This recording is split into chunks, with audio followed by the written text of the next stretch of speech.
El licenciado Hugo Magonza es director general del CEMIC, es presidente de ACAMI. ACAMI es la Asociación Civil de Entidades Médico Integradas de la República Argentina. Es expresidente y actual director por Argentina de ALAMI. ALAMI es la Asociación Latinoamericana de Sistemas Privados de Salud, entre otras actividades profesionales y académicas que ustedes pueden corroborar y pueden ampliar.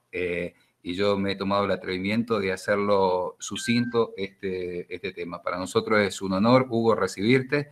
Sé que hemos descubierto que sos una persona que quiere la provincia de Mendoza. Acá vas a encontrar de distintos lugares vinculados a la región, así que muy bienvenido, muchas gracias por estar con nosotros y permitir este grado de generosidad tan importante de tu parte. Bueno, buenas tardes a todos. Muchas gracias, Sergio, por invitarme a participar de este evento tan importante como es, por un lado, la colación de grado y por otro lado, la admisión de los nuevos magíster, los alumnos para la maestría. Eh, para todos nosotros esto es para las instituciones académicas como la Universidad Nacional de Cuyo y CEMIC, que es la que yo represento. Estos son momentos muy importantes, probablemente el momento en el cual todos los esfuerzos de la historia de los esfuerzos de los últimos años, se consagran en el momento de la colación de grado, que es el momento que la gente se recibe y sale a la cancha a, a defender el aprendizaje que han recibido en nuestras instituciones. Eh, Algunas reflexiones que me gustaría hacer. Primero, esta es la segunda vez que estoy en una charla en la Universidad Nacional de Cuyo.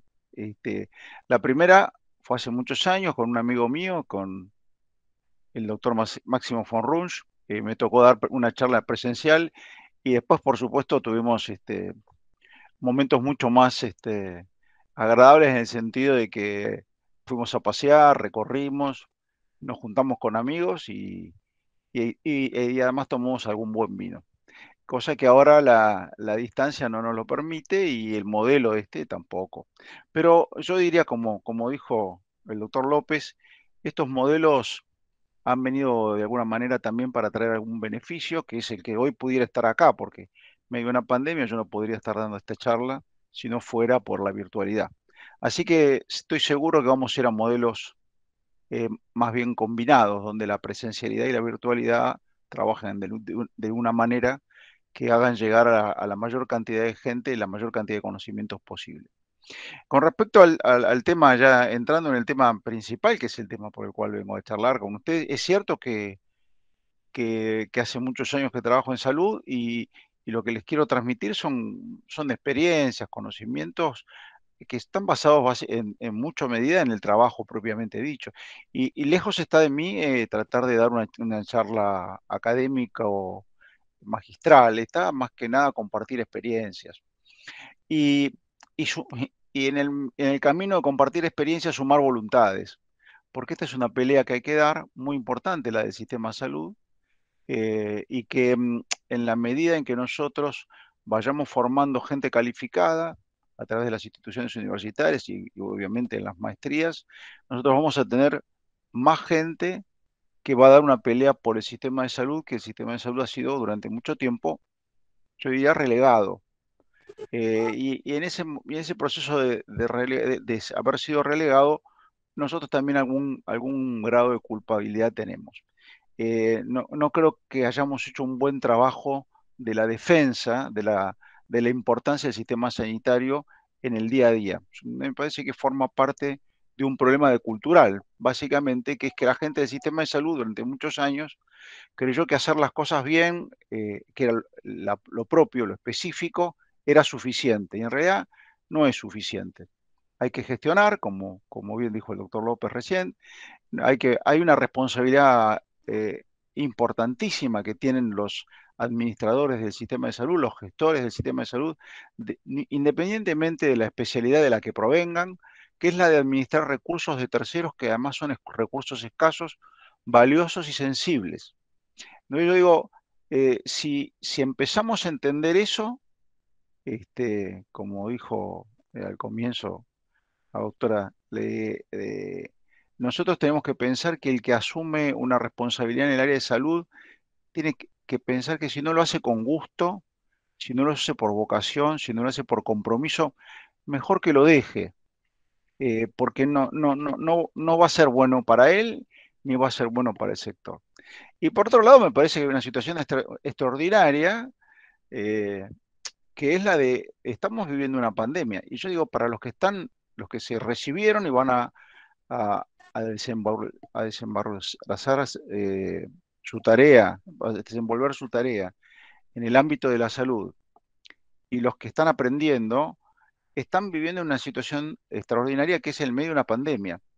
Y para cualquiera de nosotros, el haber convivido con una pandemia es una cosa, por lo menos hasta ahora, inédita, una pandemia de estas características, ¿no?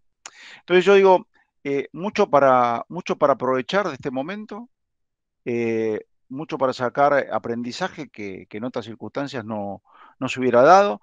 Es una desgracia también, pero es una desgracia donde nosotros tenemos que estar al frente y que no nos queda otra. Y que además, yo creo que en este momento, por una vez, durante después de mucho tiempo, la sociedad gira y posa su mirada en nosotros. Y eso me parece que por un lado nos deben enorgullecer, pero por otro lado nos carga de una responsabilidad enorme de hacer bien nuestra tarea. Así que yo voy a ir a la presentación. Mi idea era hacer una presentación, un semblante de lo que pasó con el sistema de salud antes, durante y lo que imaginamos que debería pasar en la pospandemia. Y si hubiera posibilidades de preguntas, me encantaría. La verdad que es lo más divertido de todo esto, es el intercambio entre la gente, ¿eh? Así que voy a ver si puedo compartir la pantalla. Creía que sí. Bueno, a ver, piensen, ubíquense un poco antes de la pandemia, como si la pandemia no hubiera llegado. Y en ese momento, obviamente el sistema de salud tenía los enormes inconvenientes que se venían desarrollando, factores que influían sustancialmente en su vida, y entre ellos podíamos destacar factores sociales. Es muy importante tener en cuenta lo que son los determinantes sociales para la salud, ¿no? Más allá de lo que pueda ser el sistema de salud propiamente dicho por la gente. Después de la transformación epidemiológica, en este momento, en el año 2019, y todo lo previo, hablábamos muy fuertemente de que había en este proceso de transformación epidemiológica un proceso en el cual las enfermedades crónicas no transmisibles eran las que estaban avanzando sobre respecto de las otras. Nadie se hubiera imaginado marzo del 2020 una pandemia.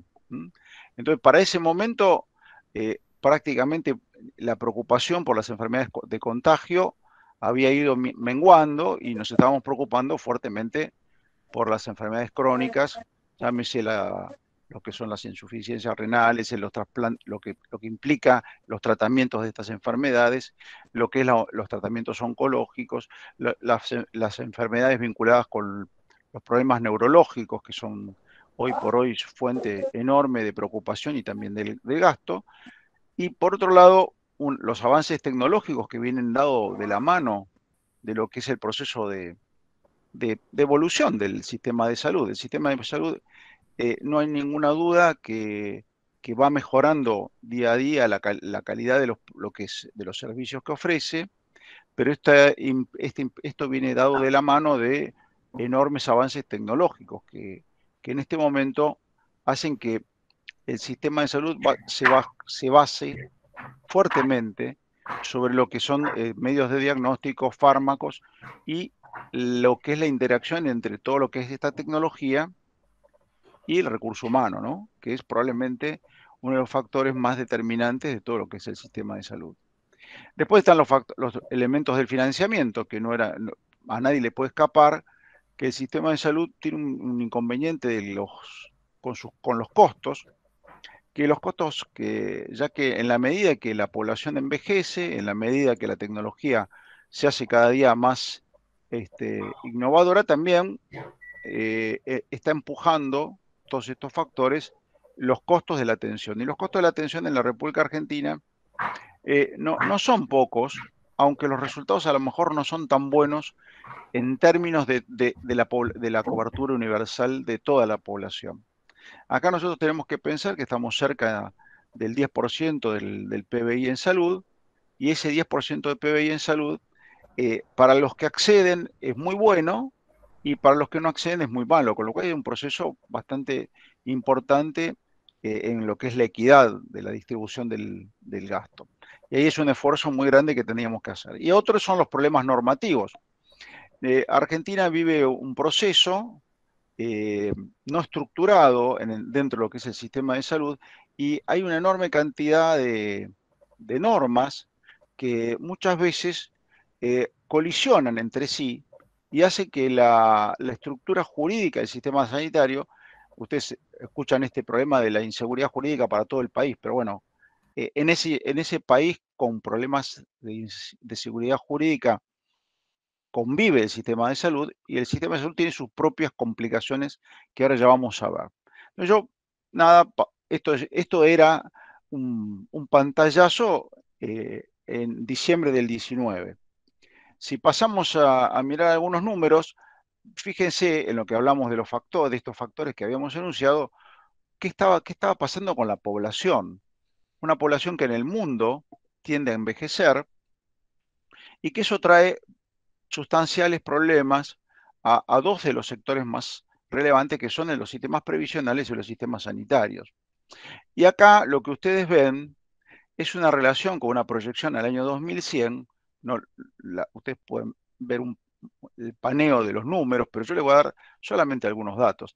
En 1895, cada persona mayor de 65 años había una contrapartida de 27 personas en edad productiva. La edad productiva era estimado entre 14 y 65 años. En el año 2010, ahora no hace tanto, en términos de la historia del país, es 6 por 1. Y en el año 2100 se esperan que sean 2 a 1 las personas que están en lo que se llama tasa de dependencia, que no es relación de dependencia. Tasa de dependencia es esta relación que nosotros estamos viendo entre personas que tendrían potencialmente una capacidad productiva respecto de los mayores de 65. Hoy podemos hacer una reflexión que los mayores de 65 ya no son necesariamente dependientes de los menores, porque muchos de ellos siguen trabajando. O sea, eso fue un cambio en el comportamiento de la sociedad, que cuando se hizo este análisis, que no fue hace tanto tiempo, porque es en el año 2010, la realidad es que no lo teníamos previsto este hecho, o no lo teníamos previsto con la contundencia que lo vemos en este momento, que es el hecho de que, primero, la población sigue envejeciendo, eso es una realidad, pero también es que la población que tiene más años de vida, que esos años de vida son agregados a la vida, pero con calidad de vida, también no abandonan la actividad laboral. Diversos motivos. Por un lado, porque están en muy buenas condiciones de seguir trabajando y aportando a la sociedad, y por otro lado, por factores económicos, porque es muy difícil, como habíamos hablado en el caso anterior, de financiar la vejez, que es un problema que lo tenemos con el sistema jubilatorio, y también lo tenemos con el sistema sanitario. Yo, para no detenerme, voy a ir un poco más rápido. También vemos que hay problemas que tienen en nuestro país vinculados a la evolución de las enfermedades, y en este caso tener en cuenta que hay factores de riesgo que se han ido acentuando. En la Argentina hay 6 de cada 10 personas que tienen exceso de peso, y la obesidad alcanza a un cuarto de la población y había aumentado 11 puntos porcentuales del año 2005. Es una enfermedad que en un momento era una enfermedad de la gente rica, pero hoy es una enfermedad también de todo el mundo, también de la gente pobre, porque no solamente habría el problema de la desnutrición, sino que ahora tenemos un problema que es la malnutrición. Otro de los temas que me parece que es importante que alguien que va a gestionar salud tiene que tener en cuenta es que la economía afecta a la salud de la manera bastante general como afecta a las demás cosas. Pero tiene algunos comportamientos muy específicos. Cuando uno incorpora tecnología a cualquier industria, la industria tiende, con el paso del tiempo, a bajar los costos del producto que genera. O sea, una industria manufacturera, a lo largo de los años, en este caso se ha tomado 20 años, del año 1997 al 2017, una industria manufacturera se hace más eficiente en pos de un proceso productivo al que se le agrega tecnología, al que se le agrega una mejora del proceso. En el área de salud, no necesariamente el agregado de la tecnología es una redunda en una reducción de los costos. Yo diría que en este caso, todo lo contrario. Nosotros, las instituciones académicas y las que investigan y desarrollan nuevas fórmulas en cuanto a los temas vinculados a farma o a tecnologías diagnósticas o a procedimientos terapéuticos, nosotros mismos, con el avance de nuestro conocimiento, empujamos la curva obviamente de la edad, obviamente del agregado de la edad con calidad, porque eso es muy importante, y fundamentalmente como corolario de todo esto, inevitable, empujamos la curva de los costos. Este es un problema central en la decisión de la política sanitaria de cada país, porque los países podrían gastar todo su PBI en salud si quisieran, pero no hay ninguna probabilidad de gastar su PBI en salud porque estarían distrayendo todos los recursos en una cosa muy valiosa, por cierto, pero que realmente estaría postergando un montón de las actividades que tiene que tener, y de los compromisos que tiene que tener el Estado para con la sociedad, en pos de uno solo de ellos, que sería la salud. Por supuesto que nosotros decimos, esto es muy valioso, pero la educación es muy valiosa, la justicia es muy valiosa, la seguridad es muy valiosa, la infraestructura es muy valiosa, todo es muy valioso para un país, y el lugar que nosotros le queremos dar es una decisión de Estado. Por eso se dice que un proceso, como el proceso de un Plan Nacional de Salud, es claramente una política de Estado. Eh, yo, hay algunas cosas que voy salteando para matizar. Cuando se habla de que la salud empuja los costos de vida, y a veces se habla de la medicina privada que empuja a los costos de vida, hay que pensar que en lo que es el índice de precios a nivel general, la salud pesa 8,8 sobre 100. Y la medicina privada, que es uno de los factores que a veces está muy cuestionado y que aparece en los medios de comunicación, titulando los diarios, es de lo que ustedes están viendo ahí, 8,8, es 3,2. O sea, para simplificar y no abrumar con números, si en el año 2019, para hacer una referencia, que fue el costo de vida 54%, la salud no hubiera aumentado perdón, la cobertura médica no hubiera aumentado nada en sus costos, la salud hubiera aumentado, hubiera aportado 2 puntos a los 54. O sea que aumentando 0, el costo de vida hubiera sido 52. Por esa razón, yo digo, tengamos en cuenta bien cuáles son los números, porque a veces se dicen cosas que no están avalados por ni la estadística, ni la evidencia, ni en este caso la propia estadística del Estado, que es la que produce el INDEC. Yo voy a agregar otras cosas que me parece que son muy importantes para la gente que está iniciando una maestría en salud.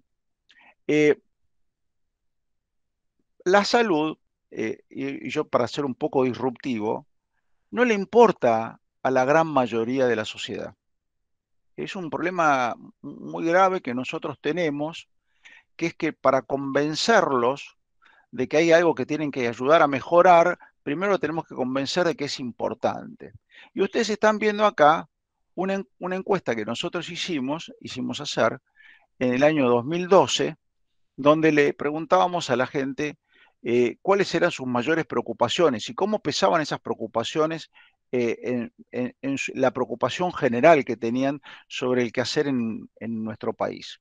Entonces, La encuesta que la contratamos y que abordó a unas 4.500 personas, la encuesta nos dio que el 31,2% estaba preocupado por la inseguridad, y así como ustedes van viendo, hasta llegar a la salud, que está rankeado 14 aproximadamente. Y en el peso ponderado sobre la preocupación total era 0,2. Bueno, acá alguna reflexión que uno puede hacer sobre esto. La primera es, nadie tiene una preocupación sobre un tema del cual cree que está satisfecho. O sea, si hubiera una sensación de que los sistemas de salud público, privado y de la seguridad social no dan una calidad de atención adecuada, la gente no lo rankearía acá, lo tendría rankeado mucho más arriba y con un peso mucho mayor. Esto que ustedes están viendo es en el año 2012, o sea, vamos lejísimos de una pandemia. Ahora, fíjense en este año que transcurre. En el año 2020, 2021, en el medio de una pandemia, nosotros teníamos que la salud estaba 0,7. O sea, perdón, esa fecha está, es inadecuada, es el mayo del 2020. 0,7. 0,7 es, bueno, es 3 veces más de lo que era en el 2000, en el 2000, en el 2012. Está séptimo en el orden de las preocupaciones, pero fíjense que primero está inflación, después está el desempleo, después está la corrupción, la inseguridad, la educación ha mejorado en orden de la preocupación de la gente, está el narcotráfico que está presente en todas las encuestas, y la salud está en séptimo lugar. O sea, si uno haría una relación respecto de la encuesta anterior, podría decir que mejoramos de 14 a 7, o sea, subimos hasta la mitad de la tabla, y que mejoramos de 0,2 en las consideraciones a 0,7, multiplicamos más de 3 veces en la ponderación de la gente. Pero sigue siendo una posición muy lejana. Y esto hace que sea muy difícil instrumentar políticas públicas sobre un sistema que no está en la agenda de la gente. Porque si no está en la agenda de la gente, no está en la agenda de la política. Por eso es una tarea muy importante la que tienen los gestores del sistema de salud, ya sea en cualquiera de los subsistemas. Los gestores tienen una obligación importantísima, que es la de convencer a la sociedad de que esto es importante, pero con argumentos genuinos, ¿no? No es no es simulando una relevancia que no tiene. Es simplemente tratar de lograr que la población empiece a tomar conciencia de la importancia de la salud. La salud le preocupa mucho a la gente que trabaja en salud, le preocupa mucho a los que están enfermos, y le preocupa mucho a los familiares de los que están enfermos. Pero en términos generales le preocupa muy poco al resto.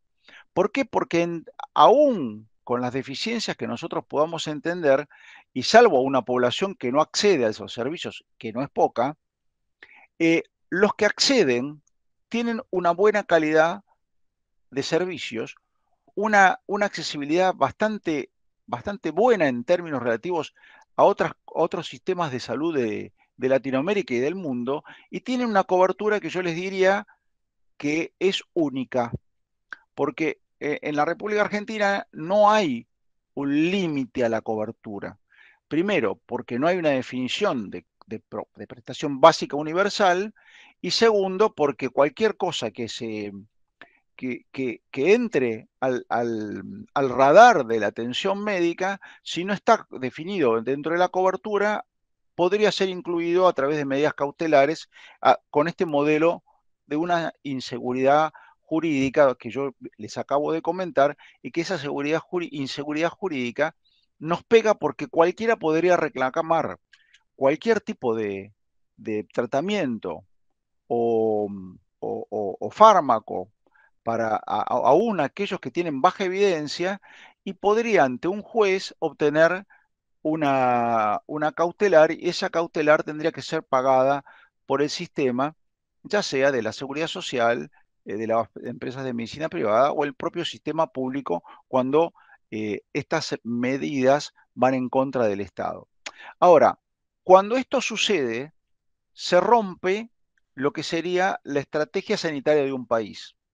Porque para tener un modelo verdaderamente universal, solidario, equitativo, accesible, de calidad, para poder hacer esto tiene que haber un plan nacional de salud.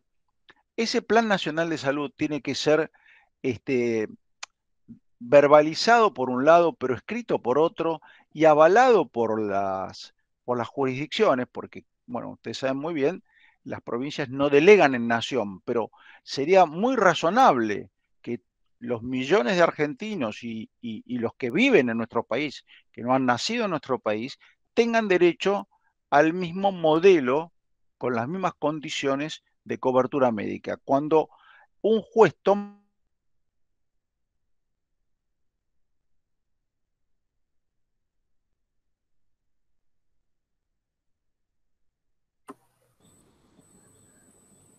Me parece que se cortó.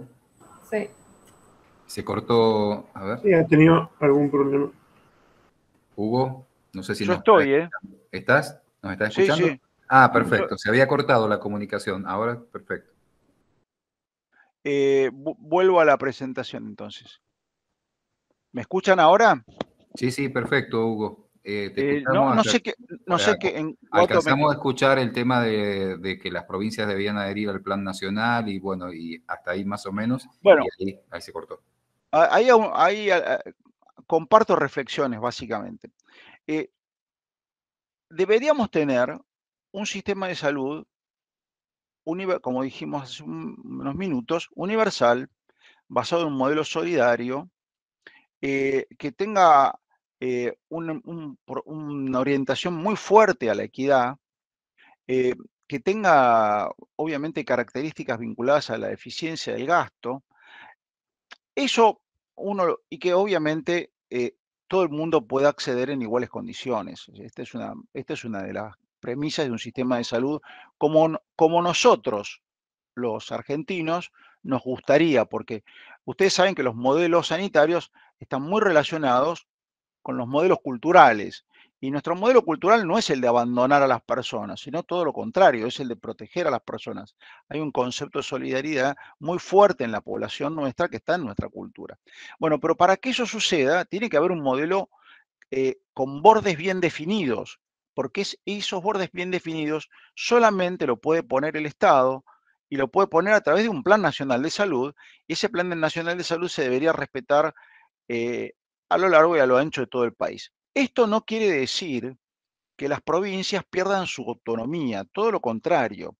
Tampoco quiere decir que nosotros propiciamos o deberíamos propiciar un cambio en la Constitución Nacional. Dios me libre de ello. Yo lo que estoy proponiendo simplemente es que debería haber un gran acuerdo nacional con un pacto de las jurisdicciones de qué cosas debemos cubrir y bajo qué formas se deben prestar los servicios de salud. De esa manera nos vamos a ir acercando a ese modelo universal, solidario y equitativo que estamos planeando. Uno de los problemas más graves para poder cumplir con estos objetivos es que si nosotros no tenemos en cuenta los determinantes sociales, no vamos a poder llevar adelante un modelo sanitario exitoso. Marc Lalonde en el año 1974 definió lo que eran los determinantes sociales de la salud y él en su cálculo estimaba que el sistema sanitario como tal influenciaba en los resultados sanitarios alrededor de un 11%. El otro 90 y 89% estaba vinculado a condiciones genéticas o hereditarias, condiciones de vida, lo que tenía que ver con la calidad de la vida, el trabajo, la vivienda digna, el agua potable. Y eso solamente eso, lo que tiene que ver con las condiciones socioambientales, pesaba más de un 60%. Entonces, es muy importante poder atacar los determinantes sociales conjuntamente con la estructuración de un sistema sanitario, porque si no, vamos a usar muchísimos recursos en curar a alguien que lo vamos a devolver a un ámbito donde no está en condiciones de recibirlo, donde no va a poder cumplir adecuadamente con el tratamiento o donde las condiciones de vida y el aseo y la higiene no le permite hacer un posoperatorio adecuado. Entonces, fíjense, desde el punto de vista del individuo, eh, es una tragedia, es una tragedia haber vivido, transitado una enfermedad, haber sido diagnosticado correctamente, oportunamente, haber sido tratado con éxito y que después ese esfuerzo enorme que hizo el sistema de salud se pierda, se perdieron los recursos y después se pierden los años de vida o los años de vida con calidad de ese individuo. Es realmente el peor de los escenarios, un escenario donde hemos hecho todos los esfuerzos desde el sistema de salud y lo hemos perdido porque el resto de las condiciones no se dan. Entonces, el planteo básicamente es trabajar sobre un modelo sanitario con un plan rector, pero también ir trabajando sobre otros determinantes sociales de la salud que son los que coadyuvan al buen resultado que nosotros queremos obtener. De más está decir que si no hay trabajo, que es uno de el trabajo formalizado, el trabajo en condiciones adecuadas, es uno de los determinantes sociales, pero también es uno de los elementos fundamentales para obtener los recursos con lo cual se financia el sistema de salud. Y acá estamos viendo un trabajo que hizo el INDEC ahora, es reciente, primer trimestre del 2021, donde de 46 millones, 45,8 millones de argentinos no se hizo una encuesta global, se hizo simplemente un trabajo muy importante sobre 31 aglomerados urbanos y este universo que se estudió es de 28,8 millones de personas, de los cuales dicen que el 53,7% son personas inactivas que no tienen trabajo ni lo buscan en forma activa. Y que después hay una población económicamente activa, que es la que está a la derecha, el 46%, 46,3%, son 13 millones sobre ese total de 28,8, que es población económicamente activa, o sea, personas que están trabajando o no están trabajando, pero están buscando trabajo. Ahora, el 41,6% son ocupados. Y de esos ocupados, perdón, el 41,6 están los ocupados, que son 12 millones de personas, de los cuales 71%, o sea, 8,6 millones, son asalariados formales. Esos asalariados formales están los que están en etapa jubilatoria y los que no están, los que no tienen el descuento jubilatorio, pero son formalizados. Y hay otro grupo, no menor, del 28,2%, que son 3,4 millones de personas, que son personas que están en modelos de monotributistas o independientes, aquellos que son pequeños empresarios, comerciantes o trabajadores independientes. Y hay 1,3 millones personas de desocupados, pero que están en proceso de búsqueda de trabajo. O sea, es muy difícil financiar, ya sea el sistema sanitario como el sistema previsional, cuando uno tiene una masa de prácticamente más del 50% de la población que no contribuye efectivamente a estos sistemas a través de los impuestos o de retenciones al trabajo que van al sistema jubilatorio, al sistema sanitario. Ahora, parecía todo trágico en cuanto a que el gasto es creciente y tenemos un proceso muy dificultoso para recaudar los recursos para financiarlo. Bueno, esto se da en todo el mundo, no es en la República Argentina, esto es un problema universal. La República Argentina viene creciendo a niveles aproximadamente el 30% del costo, de más del costo de vida por año, el costo de salud. En los países vecinos, nosotros tenemos que el costo de salud es 2 o 3 veces más que el costo de vida. Hay países que llega hasta 6 veces más que el costo de vida. Es cierto que la gran mayoría de los países que estamos analizando no tienen la inflación que tiene Argentina. Por eso Argentina tiene un 35% más en lugar de 2 o 3 veces, que sería un 200 o un 300% más. Acá lo que tenemos en claro es que el costo de salud va a seguir creciendo. Hagamos lo que hagamos, va a seguir creciendo. ¿Qué le podemos hacer para que este costo sea posible gestionarlo? Bueno, agregarle eficiencia. Y acá tenemos que en nuestro mismo país tenemos un gasto donde hay un 7% de gasto judicial directo, que tiene que ver con lo que serían los gastos judiciales, las tasas de justicia, la contratación de peritos, los gastos en aseguradoras para asegurar a las entidades contra los litigios, y también tiene que ver con una parte muy importante que está relacionada eh, con los arreglos o, o el pago de los gastos indemnizatorios. En este caso, si nosotros pudiéramos reducir la incertidumbre jurídica, este 7% no va a desaparecer, pero con que baje 1 o 2 puntos, estamos hablando que en la República Argentina el gasto en salud está entre 45.000 y 50.000 millones de dólares. Son miles de millones que se podrían reorientar a otras actividades dentro del sistema de salud, sin salir del sistema de salud, porque el sistema de salud va a seguir siendo demandante de recursos, y, y no perderlos en el intrincado mundo de la justicia. Ahora, al lado ustedes pueden ver también que yo he puesto la medicina defensiva. Hace muchísimos años se discutía en el mundo cómo hacían los profesionales para defenderse de los reclamos de mala praxis y las mismas instituciones.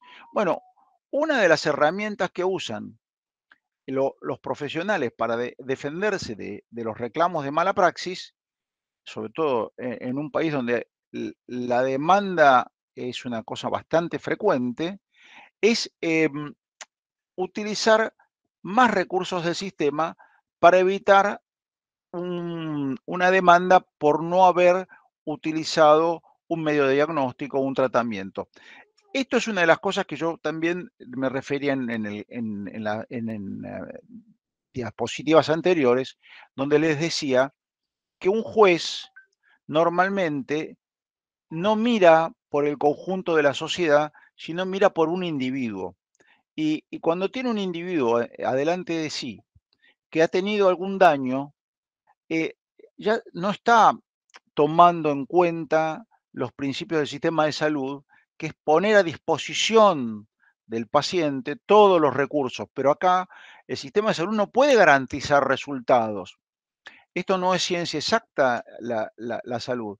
Pero en el caso de tener el paciente delante y el paciente haber sufrido un daño, aunque no se pueda demostrar que ese daño haya sido culpa del sistema de salud o particularmente del accionar de un profesional, hay como una tendencia en este caso de lo que en el derecho laboral es el indubio properario, en el derecho en este caso vinculado al sistema sanitario es en el indubio pro paciente.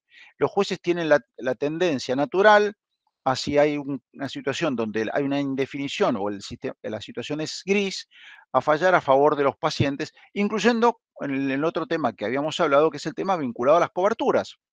Medicamentos que no están aprobados por el ANMAT y que entran por modelos de uso compasivo, tratamientos que no tienen evidencia científica, y cuando el juez tiene delante a alguien que realmente sufre, toma decisiones en virtud de eso, porque toma decisiones en virtud de un individuo, no toma decisiones por la sociedad. Los que toman decisiones por la sociedad son el Poder Ejecutivo a través de la presentación de proyectos de sistemas de salud y el Poder Legislativo convalidándolo como una norma que pueda ser perdurable en el tiempo. Y yo agrego un concepto que no es nuestro, pues no es una información que salió de nuestro trabajo, sino hace algunos años atrás vino un asesor en ese momento, Bill Clinton, que estaba presentando su proyecto de plan de salud, que después no prosperó, eh, y él tenía en su objetivo la incorporación de unas 40 millones de personas que estaban fuera del sistema de cobertura. Ustedes saben que el sistema de salud de Estados Unidos, además de ser muy ineficiente en términos de los recursos que utiliza, porque usa prácticamente el 17% del PBI, en ese momento, y ahora debe ser más, hay un número de personas que están excluidas del sistema, pues se pueden atender eventualmente ante una urgencia, pero no tiene una cobertura formalizada. Y eran 40 millones de personas. Le preguntamos cómo lo iba a financiar ese excedente si no quería aumentar impuestos, que teóricamente era uno de los planteos que ellos tenían. Y dijo, bueno, piensen ustedes que el sistema americano tiene por lo menos un 10% de ineficiencia y un 10% de corrupción. Entonces yo digo, no sé la República Argentina si esos porcentajes se validan igualmente, pero que hay un modelo ineficiente, eso no hay ninguna duda, en la superposición de sistemas, en la fragmentación del sistema, y que hay corrupción, estamos seguros que la hay porque todos los sistemas, no necesariamente la salud, tienen un costado corrupto en la medida que no haya controles adecuados. Eh, Me gustaría hacer un breve paso por el tema impositivo. Por cada peso que se paga en el sistema de salud, es un trabajo que hizo ADECRA CEDIM, 36% de esos van en alguna forma de contribuciones, cargas o impuestos. O sea, de 100 pesos que entran, 36 se distribuyen de alguna manera. Impuesto al cheque, impuesto a los sellos, impuestos municipales, aranceles impositivos, ingresos brutos, impuesto a las ganancias, cargas sociales e IVA. 36. Quiere decir que quedan 64% que verdaderamente vuelven a financiar el sistema de salud. Cuando uno dice de los 45.000 millones, solamente el 64% de eso va a el sistema de salud en forma directa. El resto va de alguna manera al Estado y posiblemente vuelva a través de servicios públicos sanitarios, pero esa cuenta no la tenemos hecha. Ahora, del dinero que el sistema de salud recauda, para que ustedes tengan una idea, una institución hospitalaria, del 100% de lo que recauda, un 60% son recursos humanos, o sea, de cada 100 pesos recaudados y destinados a pagar ya no impuestos y otras contribuciones, 100 pesos, 60 van a pagar recursos humanos. De esos 60 que van a pagar recursos humanos, nosotros hicimos un trabajo basado en una tarea que hizo el Instituto Argentino de Análisis Fiscal, el IAREF, que es el siguiente. Ellos habían hecho un cálculo, que lo hicieron para toda la sociedad, de la persona que trabajaba, hasta qué día tenía que destinar horas, días de su trabajo para pagar impuestos. Y habían llegado a la conclusión, después cambió, porque se agregaron impuestos, pero en el año 2000, pongan aproximadamente 2017, 2018, que el día 14 de julio era el día de lo que llamaban ellos la liberación de los impuestos, porque hasta ese día, casualmente el día de la toma de la Bastilla, de la Revolución Francesa, hasta ese día una persona que trabajaba formalizada tenía que aportar dineros hacia el Estado, que teóricamente tienen que volver en servicios. Y el resto del año era para sus propios gastos. ya sea por impuestos directos o impuestos indirectos. Entonces, nosotros ¿qué hicimos? Tomamos ese trabajo y lo calculamos en el año 2019, ahora puede haber variado en algo un poco, y dijimos, bueno, a ver, tomemos una persona que trabaja con nosotros, un técnico, un técnico de rayos, que además tiene un trabajo acotado, ¿no? Porque es una especialidad en la cual hay un riesgo de estar expuesto a los rayos y por lo tal tiene un horario reducido. Bueno, en ese momento el ingreso mensual de bolsillo eran 33.250 pesos y destinaba prácticamente el 50% de sus ingresos, hecho el cálculo específicamente para la categoría tributaria de él, en impuestos. Y después fuimos pasando, ¿no? A otras personas que tenían otro tipo de actividad. Alguien de servicios generales, un encargado con un sueldo ya mayor, el doble, porque tiene más horas de trabajo y porque tiene una responsabilidad un poco de línea, ¿no? Como teniendo personas a su cargo. Y en ese caso daba algo más del 50.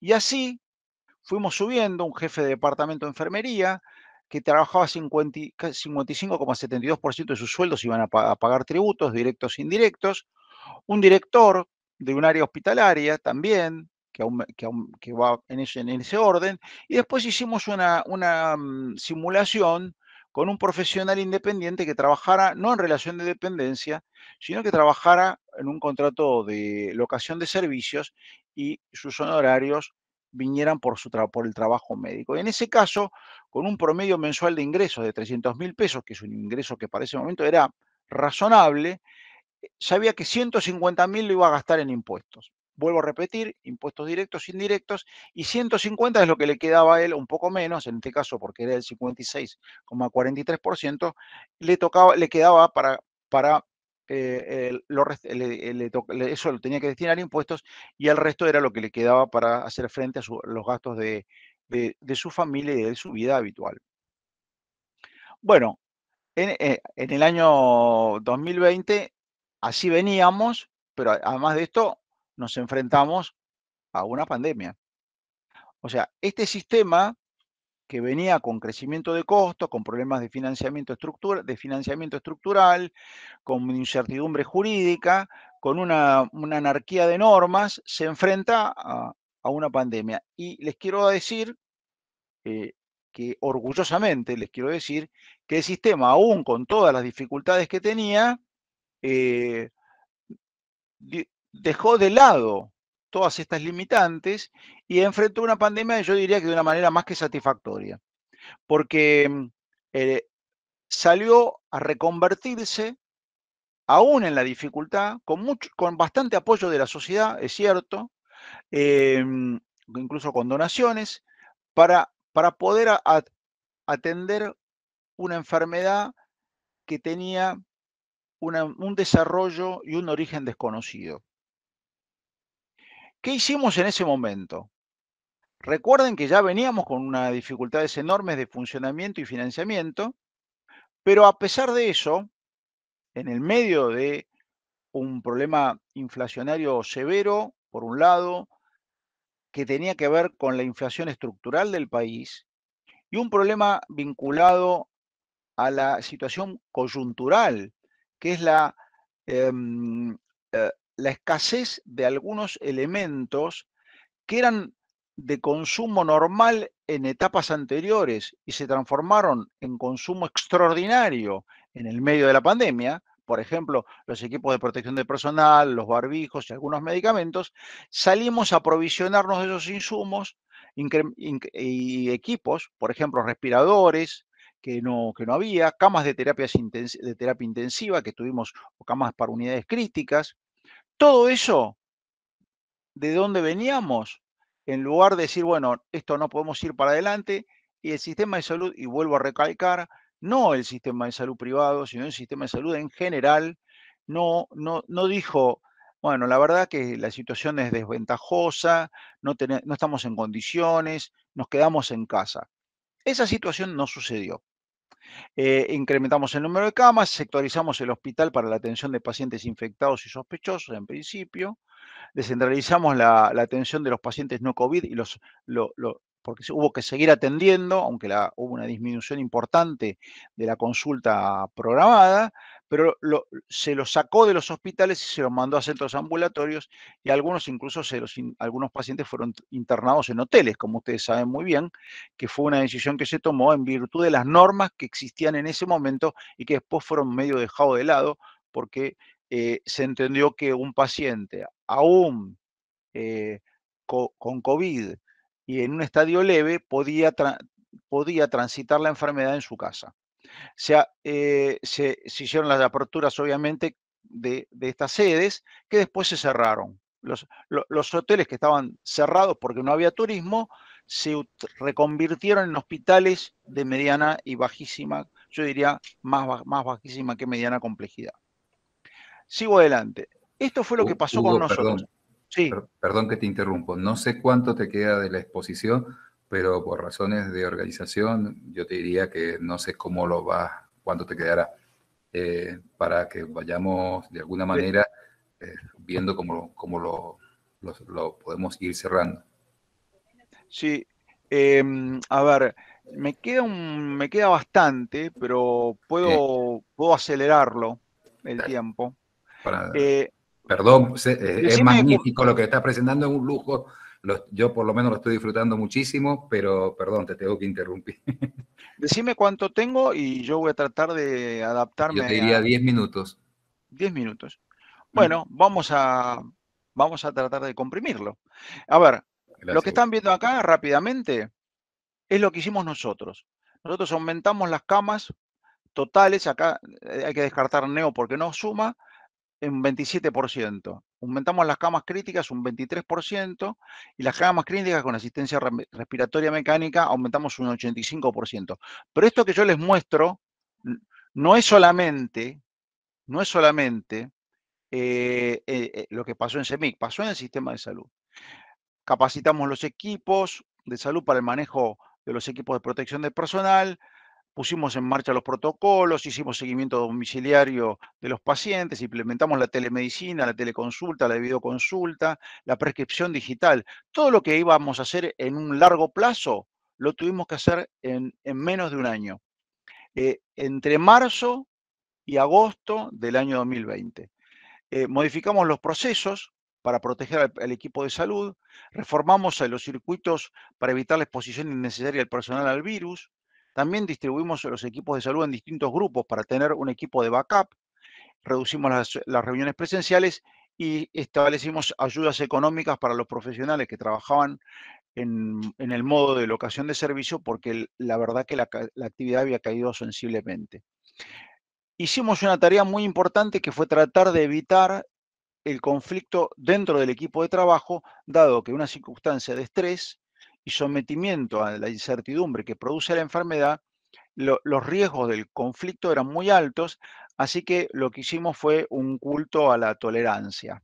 En el medio de eso, aumentamos la actividad docente, hicimos cursos de capacitación para el manejo de unidades críticas, hicimos más de 50 trabajos de investigación vinculados al COVID, más los trabajos de investigación que ya veníamos haciendo.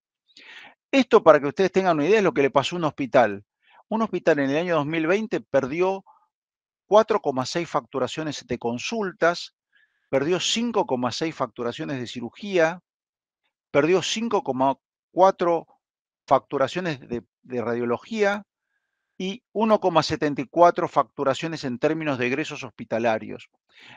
Esto para que ustedes vean el impacto económico de la pandemia, pero no estoy hablando de facturaciones en términos de precios, porque los precios no aumentaron prácticamente en el año 2020, a pesar de que la inflación fue 36%. Estoy hablando en números de prestaciones, o sea, estos son números.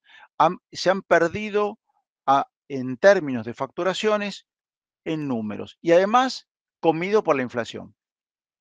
Y esto fue lo que aumentaron los medicamentos que se usaban en terapia intensiva, que son analgésicos, hipnóticos y otros miorrelajantes, que han aumentado en términos de un periodo corto, prepandemia, pospandemia, entre 428%, como ustedes pueden ver ahí, y algunos hasta el 1200%.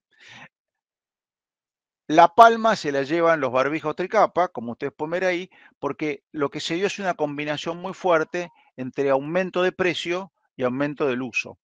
Y eso dio que en este caso en particular, lo demás vinculado a COVID aumentó el 1860%, no es poco, pero lo demás, en este caso en particular, el tema de los barbijos aumentó el 9700%.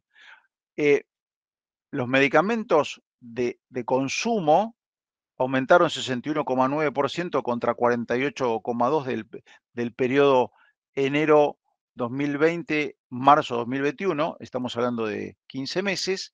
En 15 meses, mientras la inflación fue 48%, los medicamentos, este tipo de medicamentos, aumentaron el 62%, pero ya habían aumentado el 112% en el año 2019. Medicamento, un punto especial y en particular, los medicamentos de alto costo, que han aumentado, el 8% pesaban en la estructura del costo en el año 2017 y en este momento están arriba del 18, alrededor del 18% en solamente 5 años. Cuando un factor de la torta del egreso se incrementa de 8 a 18 y el ingreso no acompañó, ustedes saben muy bien, están haciendo una maestría en gestión, ustedes saben muy bien que alguien de esa torta de recursos está perdiendo la parte proporcional de sus ingresos. Y esto fue claramente el recurso humano en salud el que lo pagó. Esta diferencia la pagan los honorarios y los salarios de las personas. Los pacientes de alto costo son 2% que consumen el 30% del gasto, y esto crece año tras año sobre la base del número de afiliados que están en tratamientos de alto consumo o de alto precio, crece al 4%, o sea, muy difícil de que esta espiral se detenga. Los impuestos que les decía, crecieron los impuestos. Piensen que Argentina tiene, hay más de 33.000 normas vinculadas al sistema de salud, hay 165 impuestos, lo cual es una locura. Es muy difícil cumplir con los impuestos, pero también es muy difícil, queriendo cumplir, poder cumplir. Y eso también genera un pasivo oculto, que es el que se produce por no liquidar adecuadamente los impuestos, aún queriendo hacerlo, porque después está la interpretación, en este caso, de los funcionarios, que puede ser distinta al de las instituciones que tributan estos impuestos. Medicamentos que se probaron a lo largo del año 2020-2021 y que ustedes pueden ver que solamente los que están en verde,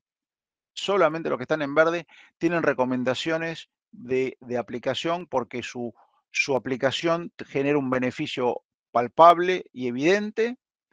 Todos los demás se utilizaron, se pagaron y no dieron, obviamente, reconocido por el propio Estado, no dieron resultado. En el medio, reforma del sistema sanitario, tener que ir a la justicia, problemas con medicamentos de altísimo costo, como el Zolgensma de $2 millones, que te demandaron a una cobertura médica y después demandaron a la Superintendencia de Servicios de Salud en forma subsidiaria por el 80% del costo, desfinanciando los recursos de los trabajadores, limitación para elegir su obra social, todas normas como esta, por ejemplo. Esto es la incorporación del medicamento de Biogen para el tratamiento del Alzheimer, que ha tenido un tratamiento de fast track en la FDA, con una opinión muy negativa de los neurólogos en Estados Unidos y con muy poca evidencia, y que cuando llegue a la República Argentina esto va a ser un factor un incremento del costo, y que no sabemos si en el futuro vamos a saber si esto verdaderamente valió la pena gastarlo. Por otro lado, estos modelos donde se aceleran los procesos de investigación y se saltea la fase 3, hace que los pagadores, en este caso incluso las personas, aunque todas las personas somos pobres ante el sistema de salud, las personas, a través de sus sistemas de cobertura, paguen por medicamentos que todavía no han terminado la fase experimental, con lo cual estamos pagando la investigación de la industria.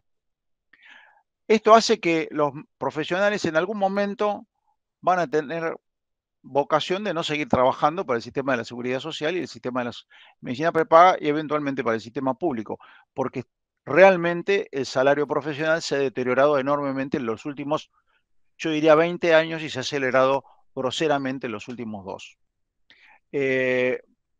Y acá solamente para terminar, desde que se puso en marcha la ley de regulación de empresas de medicina prepaga, los medicamentos de alto costo o de alto precio, yo los llamo de alto precio porque el costo no los conozco, aumentaron 40 veces.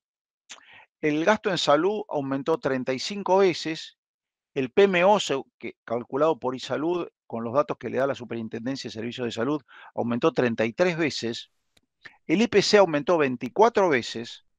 El salario de un trabajador aumentó 19 veces y la cuota de la medicina privada aumentó 17,6 veces. Acá esto es lo que pasó en los últimos 2 años, que es más o menos lo mismo. Hay un puente hacia el sistema de salud. Hoy nunca hubo tanta innovación en salud. Cada 13 meses se duplica el conocimiento biológico de la salud y la innovación está siendo imposible de pagar en ninguno de los países del mundo desarrollado. Y en Argentina, bueno, tenemos ese mismo problema. Y eso cada vez hace más que haya una diferencia entre los que acceden o no acceden, o entre ricos y pobres. Soluciones hay. Generar una propuesta para un Plan Nacional de Salud como una cobertura universal. Mendoza, en Guaymallén, puso en marcha en modelo prototipo la cobertura universal. La cobertura universal no es ni más ni menos que lo que dice la Organización Panamericana de la Salud, que es darle una cobertura a toda la población independientemente de sus formas de financiamiento y su poder adquisitivo y su aporte de recursos al sistema. Definir una canasta básica universal es imprescindible porque si no, no tiene límite, con la creación de una agencia de evaluación de tecnologías sanitarias, una agencia nacional de evaluación de la calidad para saber si esas tecnologías son eficientes y útiles después que se aprobaron, una inversión en recursos humanos en salud, modelos de redes de atención por complejidad, modelos de redes de comunicación, que nosotros proponemos que se invierta muchísimo en tecnología para que la gente pueda acceder a una segunda opinión médica de alguien calificado aún a la distancia, y el fortalecimiento de los determinantes sociales, porque si no, ninguno de estos esfuerzos valdría la pena. Acá yo se los voy a dejar para que lo tengan en la presentación, pero básicamente esto es lo que les acabo de transmitir a grandes rasgos. Son las columnas de este Partenón, que están basados en un modelo de identificación inequívoca de los afiliados, de los beneficiarios, una historia clínica en red, una georreferencia con población orientada y a cargo de un profesional o de un equipo de salud, una integración subsectorial y una integración interministerial para darle sustento a lo que sería el modelo de determinantes sociales, porque no tiene sentido que si no hay trabajo, no hay vivienda digna, no hay agua potable, no hay transporte, no podemos hablar de salud para todos. Bueno, esto es una síntesis ejecutiva y lo que les quiero transmitir a todos los que están iniciando la maestría, como a aquellos que la han terminado este año, es que es un orgullo, pero además es una pasión trabajar en el sistema de salud y que a pesar de todo lo que les acabo de decir y las dificultades, yo creo que somos unos privilegiados de hacer aquello que nos gusta primero y que además tiene un altísimo impacto en la sociedad y por lo tanto, a pesar de todo, seguimos remando en el mar, aunque sea de dulce de leche. Terminé. Bueno, excelente, excelente, Hugo. Sí, no sé si si llegan los aplausos. Sí, bueno, espero que haya sido lo suficientemente claro. Si en algún momento todavía tienen ganas de invitarme, me puedo volver. Mirá, yo te digo que para mí lo que decías era un canto de sirenas porque digamos, compartimos absolutamente, independientemente más que sea una visión del sector privado, quizá en algunos aspectos que vos planteabas, creo que es también aplicable a toda la seguridad social, a las obras sociales en general, es de aplicación, al sistema público te diría que gran parte de los componentes que vos planteabas también son de aplicación, por lo tanto, absolutamente compartido. Si les parece, abrimos, ahí hay alguien levantando la mano, abrimos las preguntas. Flavio.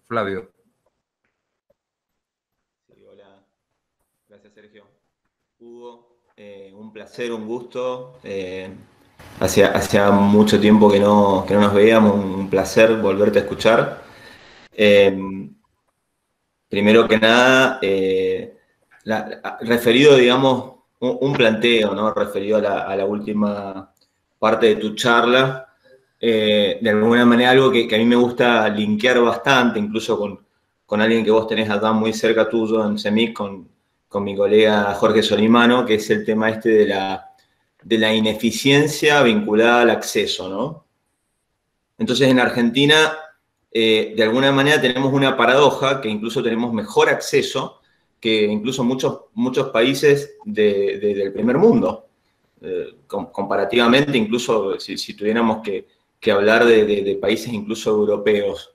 Pero da la sensación, y eso también lo comentaste al principio de la charla, que de esa torta logran solamente comer algunos y es como que cada vez quedan en la cola otros que no acceden, ¿no? Entonces, la gran pregunta es cómo lograr la homogeneización de eso, de ese acceso. Entonces, está la agencia, está el modelo agencia, un modelo agencia que nunca llega, está la propuesta de prescripción institucional. Si vos tuvieras que decir cuál sería la mejor forma de abordaje, o sea, si a vos te dieran realmente los recursos, ¿cuál propondrías vos como mejor modelo para atacar esta problemática, Hugo? Qué buena pregunta. Mira, me das una oportunidad de decir algo que no había dicho, que es que yo creo que lo primero que hay que atacar es la educación de la gente. La educación para darle la herramienta de poder ejercer legítimamente y acabadamente sus derechos. Y como subproducto de esto, la educación en salud. Porque vos fíjate que una de las barreras más grandes del no acceso es el no saber que tienen derecho. Y hoy la inequidad se hace enormemente amplia, como un océano, porque hay algunas personas que por solo el hecho de vivir en una ciudad cosmopolita, con un estudio jurídico cerca, acceden a cosas que a lo mejor no deberían acceder porque no tiene evidencia científica, y otro señor que está en la puna, por decir algo, nunca tuvo idea de que tuvo derecho respecto de su sistema de salud. Entonces, más allá de que tenemos que estructurar al sistema sanitario, yo la otra vez me preguntaban, ¿usted está de acuerdo con que el sistema de salud habría que reformarlo? Pero es una pregunta obvia. Sí, claro. La otra pregunta es cómo. Entonces, ¿cómo es? Yo decía Sergio recién, yo Sergio cuando hablo, trato de, me cuesta mucho porque estoy sesgado por un montón de cosas, por mi formación o lo que fuera, como todos nosotros. Pero yo siempre quiero hablar del sistema de salud desde un lugar por encima de los subsistemas. Para mí, a mí, si me dieran la posibilidad de trabajar en el sistema público, en el de la seguridad social, en las políticas de Estado, yo estaría feliz con tal de contribuir a esto. Pero, ¿qué pasa? Los funcionarios primero tienen que tener un plan, después tienen que tomar decisiones incómodas. No, digamos, el modelo de hacer populismo con la salud es un error. Lo que hay que hacer es salud para el pueblo, que es una cosa muy distinta. Y en ese sentido, vos sabés que hay una limitante, que son los recursos. Si a vos te dicen, miren, a ver, usted es el ministro, suponiendo que el ministro de Salud pudiera, ¿no? Que no puede. Si tiene 10% del PBI para gastar. ¿Cómo lo va a gastar? Vos planificás cómo lo vas a gastar, tratando de ser hiperrecontra eficiente en el gasto, y no solamente evaluando la coste-eficiencia, sino evaluando algo que nadie quiere evaluar, que es el coste-beneficio social. Porque hay cosas que lamentablemente no se pueden dar, aunque genere una pequeña mejora, porque la relación de la inversión en esa mejora se la estás quitando a un montón de personas porque los recursos en salud, y ahí sí hay un paralelismo con la economía, son finitos. Entonces, nadie te dice que tenés una chequera ilimitada. Son los ingenuos los que dicen eso. Y son los ingenuos los que piensan que la economía y la salud están disociadas. De ninguna manera. El que no entiende de economía no puede decir que va a gestionar salud, porque tiene que entender de economía. Y para los que, y acá me pongo un poco más vehemente todavía, la economía es una ciencia que nace de la observación del comportamiento humano. No es una ciencia exacta, es una ciencia donde uno empieza a medir cómo se comporta la gente ante distintos incentivos. Y después vino la economía, una ciencia más social. Por eso se estudia en la facultad los conceptos psicosociales de la organización y del comportamiento humano. Porque vos tenés que saber por qué la gente hace lo que hace. Y después vino alguien que le puso a eso números, le pusieron la econometría. Entonces apareció la economía como una ciencia conjunta entre conceptos psicosociales y conceptos matemáticos o actuariales. Eso dio lugar a... Entonces, el que crea que la economía no tiene que ver con las personas, está equivocado. La economía son las personas. Si yo te digo que vos podés entrar vos tenés, digamos, me voy a una obra social. Yo hoy me pongo el bonete de gestor de una obra social. Y vos decís, bueno, cualquiera puede entrar a la obra social aunque no haya sido aportante al gremio, a la obra social, porque no trabajó. O se puede incorporar enfermo porque esa obra social hace las cosas bien y la otra en la que estaba lo hace mal. Esos conceptos de afiliación adversa o de adhesión a la cobertura adversa hay que limitarlos de alguna manera, porque las personas se comportan con egoísmo racional. Las personas, cuando tienen una enfermedad, dicen, ¿cómo hago para cubrirme?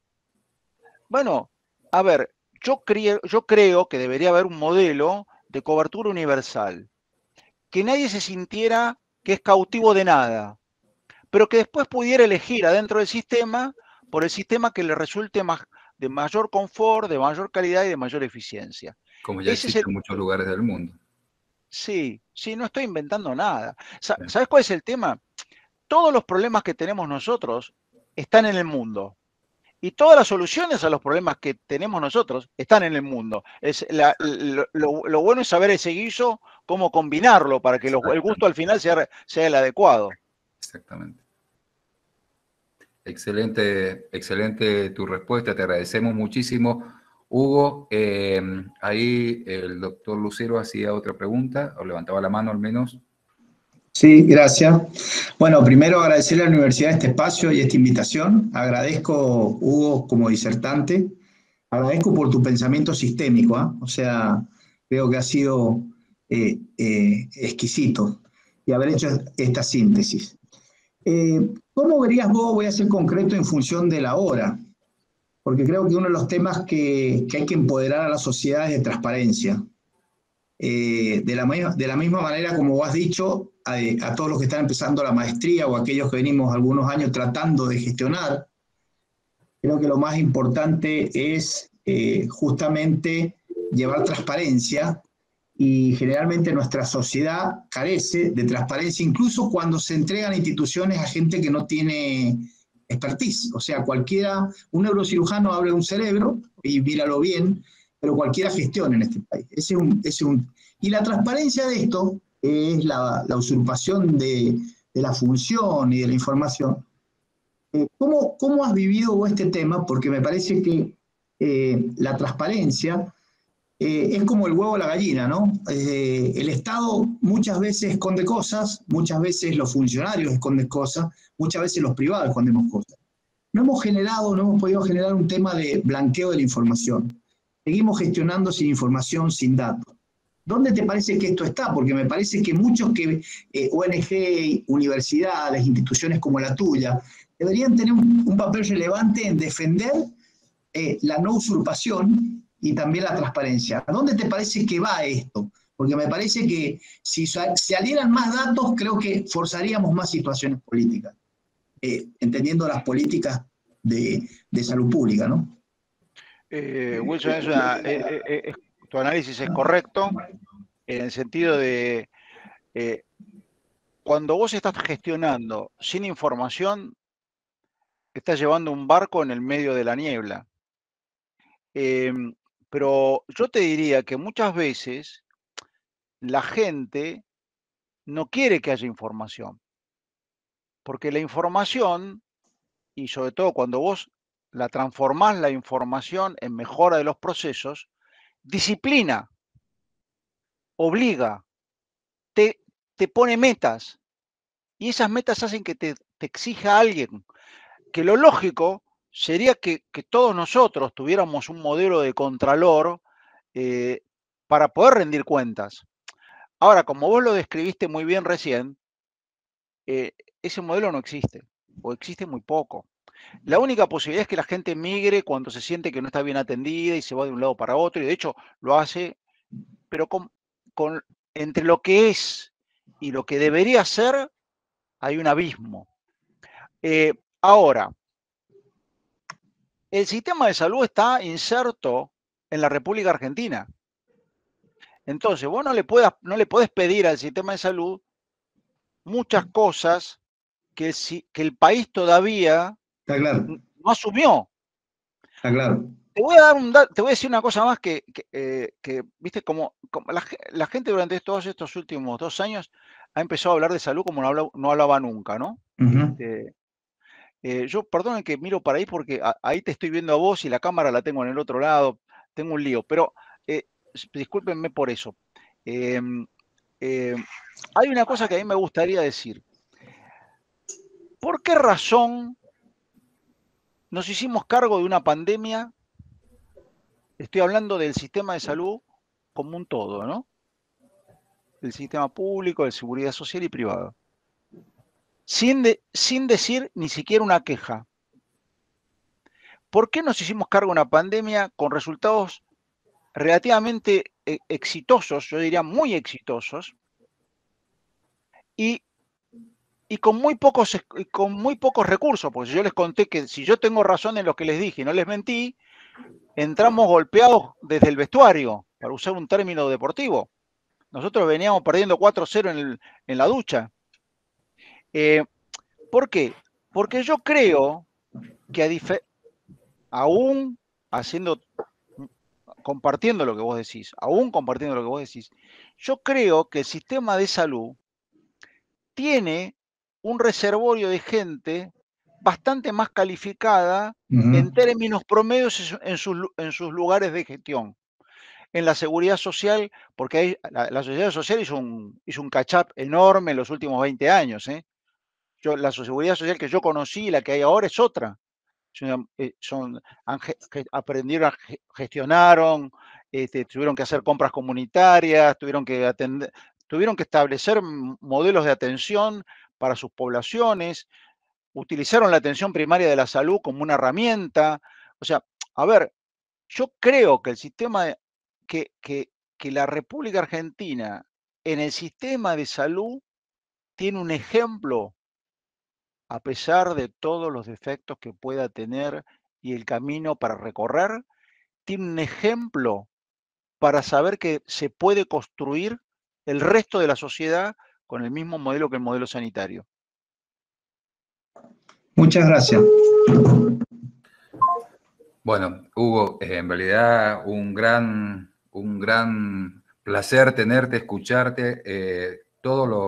todos estos temas que van surgiendo y que seguramente habría muchos más para tratar. Bueno, nos ha llevado a que nos excedamos casi en 26 minutos del tiempo que se había planificado. Y bueno, desde la facultad, desde la maestría, nosotros queremos agradecerte tu infinita gratitud en el hecho de colaborar con nosotros, en traernos toda esta forma de pensamiento y esta exposición que vos nos has hecho tan rica en cómo funciona el sistema de salud en general, los sistemas de salud en la República Argentina, y una mirada crítica con la realidad. Y la verdad que muchos de estos temas pueden plantearse de distintas perspectivas, pero todos sabemos y vamos a coincidir que es el camino correcto, digamos, poner las cosas sobre la mesa y a partir de las cosas buenas y las cosas malas poder discutir e ir viendo cómo resolvemos lo que podemos resolver.